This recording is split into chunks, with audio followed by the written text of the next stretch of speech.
নিজের বই সেপিয়েন্সে ইউভাল নোয়া হারারি গৌতম বুদ্ধকে নিয়ে জীবন বদলে দেওয়ার মতো কিছু কথা বলেছিলেন। গৌতম ২৯ বছর বয়সে এক মধ্যরাতে প্রাসাদ ছেড়ে বেরিয়ে পড়েন। পেছনে ফেলে যান পরিবার আর সহায় সম্পত্তি। তিনি সমগ্র উত্তর ভারত জুড়ে গৃহহীন ভবঘুরে হিসেবে ঘুরে বেড়ান এবং খুঁজতে থাকেন দুঃখ থেকে রক্ষা পাওয়ার পথ। আশ্রমে আশ্রমে ঘুরে তিনি গুরুদের পদতলে বসে থাকেন, কিন্তু কিছুই তাকে পুরোপুরি মুক্তি দেয় না। কিছু না কিছু অতৃপ্তি সবসময় থেকে যায়। তিনি হতাশ হননি। গৌতম নিজেই অনুসন্ধানে ব্রতী হতে স্থির প্রতিজ্ঞ হন, যতদিন পর্যন্ত না সম্পূর্ণ মুক্তির পথ খুঁজে পাওয়া যায়। গৌতম বুদ্ধ ৬ বছর ধরে ধ্যান করেন মানুষের যন্ত্রণার সার, কারণ এবং উপশম খুঁজে পেতে। শেষ তক তিনি বুঝতে পারেন যে দুঃখের কারণ দুর্ভাগ্য, সামাজিক অবিচার বা ঐশ্বরিক খেয়াল নয়, বরং পীড়ার কারণ হলো আমাদের মনের আচরণের ধরন। গৌতম উপলব্ধি করেছিলেন মন যেই অভিজ্ঞতায় লাভ করুক না কেন, তা সাধারণত কামনার জন্ম দেয় এবং কামনা সব সময়ই সাথে আনে অতৃপ্তি। যখন মন কোনো অরুচিকর কিছু প্রত্যক্ষ করে, তখন সে চায় সেই বিরক্তি ঝেড়ে ফেলতে। যখন মন কোনো সুখকর কিছু প্রত্যক্ষ করে, তখন তার বাসনা হয় এই তৃপ্তি যেন টিকে থাকে এবং তীব্রতর হয়। এ কারণে মন সবসময় অতৃপ্ত ও অস্থির থাকে। এটি পরিষ্কার বোঝা যায় যখন আমরা কোনো অপ্রীতিকর কিছুর অভিজ্ঞতা লাভ করি, যেমন ব্যথা। যতক্ষণ পর্যন্ত ব্যথা অনুভূত হয়, ততক্ষণ আমরা অতৃপ্ত থাকি এবং ব্যথা এড়াতে সাধ্যমতো সব কিছু করি। তথাপি যখন আমরা আনন্দময় কিছুর অভিজ্ঞতা পাই, তখনও আমরা তৃপ্ত হই না। আমরা ভয় পাই যে হয়তো এই আনন্দ মুছে যাবে। আকাঙ্ক্ষা করি যেন আনন্দ কেবল বাড়তেই থাকে।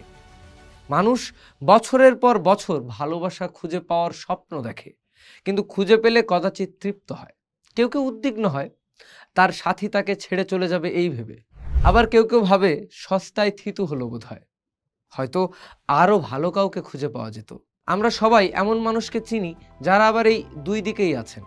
মহৎ দেবতারা আমাদের জন্য বৃষ্টি পাঠাতে পারেন। সামাজিক প্রতিষ্ঠানগুলো ন্যায় বিচার ও উন্নত স্বাস্থ্যসেবা নিশ্চিত করতে পারে এবং সৌভাগ্যক্রমে আমরা কোটিপতিও হয়ে যেতে পারি, কিন্তু এর কোনোটাই আমাদের মনের ছাঁচের মৌলিক পরিবর্তন আনতে পারে না। এই কারণে পরাক্রমশালী রাজারাও উৎকণ্ঠার মধ্যে বাঁচে, নিরন্তর দুঃখ ও যন্ত্রণা পায়, আর জীবনভর আরও বেশি ভোগের পেছনে ছোটে। গৌতম বুদ্ধ আবিষ্কার করেছিলেন যে এই দুষ্টচক্র থেকে বের হবার একটা উপায় আছে।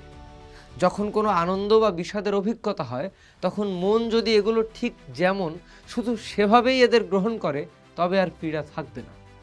যদি তুমি দুঃখের অভিজ্ঞতা প্রত্যক্ষ করো, দুঃখ প্রশমিত হবার আকাঙ্ক্ষা বাদ দিতে পারো, তবে তুমি হয়তো দুঃখ পাবে ঠিকই, কিন্তু এর থেকে পীড়ন অনুভব করবে না। আসলে দুঃখের মধ্যেও প্রাপ্তি থাকতে পারে। যদি তুমি আনন্দের অভিজ্ঞতা প্রত্যক্ষ করে একে দীর্ঘায়িত তীব্রতর করার বাসনা বাদ দাও, তবে তুমি তোমার মনের শান্তি নষ্ট না করেই আনন্দটুকু অনুভব করতে পারবে। কিন্তু কামনা বাদ দিয়ে মনকে দিয়ে কিভাবে বিভিন্ন অভিজ্ঞতা যেমন আছে তেমনভাবেই গ্রহণ করানো সম্ভব? দুঃখকে দুঃখ, আনন্দকে আনন্দ, বেদনাকে নিছক বেদনা হিসেবে কি করে গ্রহণ করা যায়?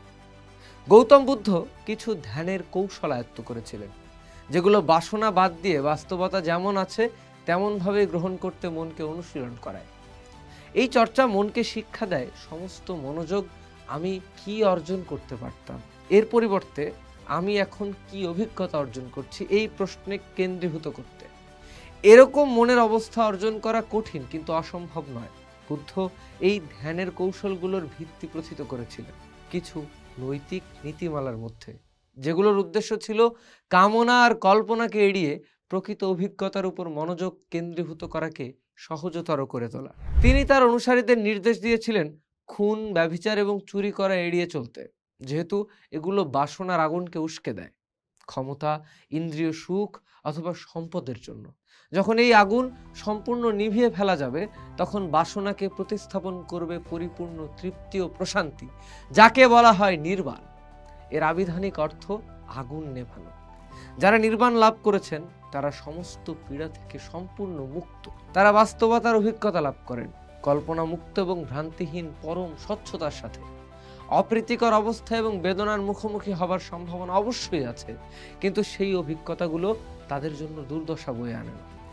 যে মানুষ আকাঙ্ক্ষা করে না, সে পীড়নও অনুভব করে না। বৌদ্ধ ঐতিহ্য অনুসারে গৌতম বুদ্ধ নিজে নির্বাণ লাভ করেছিলেন এবং সব রকম দুঃখ থেকে মুক্ত হয়েছিলেন। সে কারণে তিনি পরিচিত হন বুদ্ধ নামে, যার অর্থ আলোকিত জন।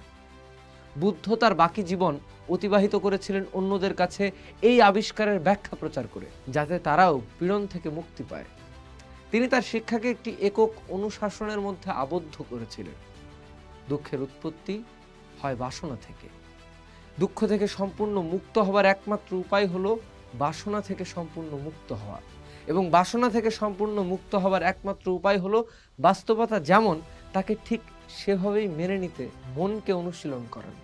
ধর্ম বা ধম্ম নামে পরিচিত এই বিধানকে বৌদ্ধরা প্রকৃতির বিশ্বজনের নিয়ম হিসেবে গণ্য করে। পীড়ার উৎপত্তি হয় বাসনা থেকে, একথা সর্বদা এবং সর্বত্র সত্য। যেমন আধুনিক পদার্থবিজ্ঞানে ই সবসময় mc2 এর সমান, বৌদ্ধরা এই বিধানে বিশ্বাস করে এবং তাদের সমস্ত কার্যক্রমের অবলম্বন হিসেবে একে গ্রহণ করে। জগতের সকল প্রাণী সুখী হোক। পোস্ট দেখুন, ভাবুন, করুন, থাকুন পোস্টের সাথে।